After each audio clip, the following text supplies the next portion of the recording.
कारण ज्या ज्या ठिकाणी अशा मस्जिदी आणि मदरसे वाढतात त्या ठिकाणी मोठ्या प्रमाणात धर्मांतर वाढतो.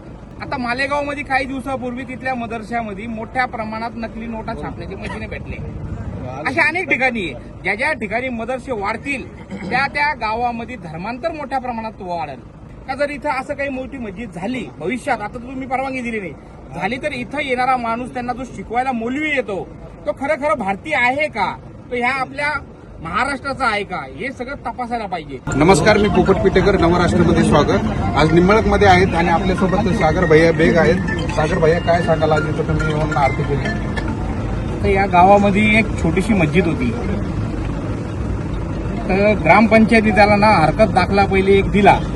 तर सगळं गाव एकत्र झाल्यानंतर तो दाखला दिला. मोठी जी छोटी मस्जिद आहे 180 स्क्वेअर फूटमध्ये काहीतरी होती, ती मोठी करण्यासाठी त्यांनी परवानगी मागितली होती. ती आज गावाने पूर्ण ठराव घेऊन ती रद्द करण्यात आली. त्याबद्दल या गावाचं पहिले तर मी मनापासून आभार मानेल.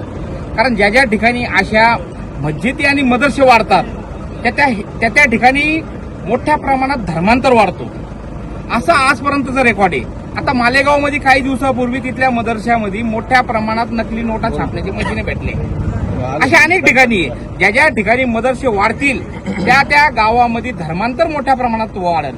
आज या गावाचे लोक लवकर हुशार झाले आणि त्यांनी तो थांबवला. तर आमची गावकऱ्यांना पण विनंती आहे आणि प्रशासनालाही विनंती आहे का जर इथं असं काही मोठी मस्जिद झाली भविष्यात, आता तुम्ही परवानगी दिली नाही झाली, तर इथं येणारा माणूस त्यांना जो शिकवायला मौलवी येतो तो खरं भारतीय आहे का, तो ह्या आपल्या महाराष्ट्राचा आहे का, हे सगळं तपासायला पाहिजे.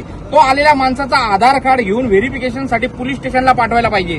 कारण जर इथं एखादा येऊन एखाद्याने बम ठेवून पळून गेला, तुमच्याकडे काही रेकॉर्ड नाहीये, तुमच्याकडे कुठले कॅमेरे नाही, तुमच्याकडे काही माहिती नाही तिथं कोण येतं कोण जातं. कुठला माणूस दुसरीकडे जर काही उद्योग करून इथं लपत असेल तरी आपल्याला कळणार नाही.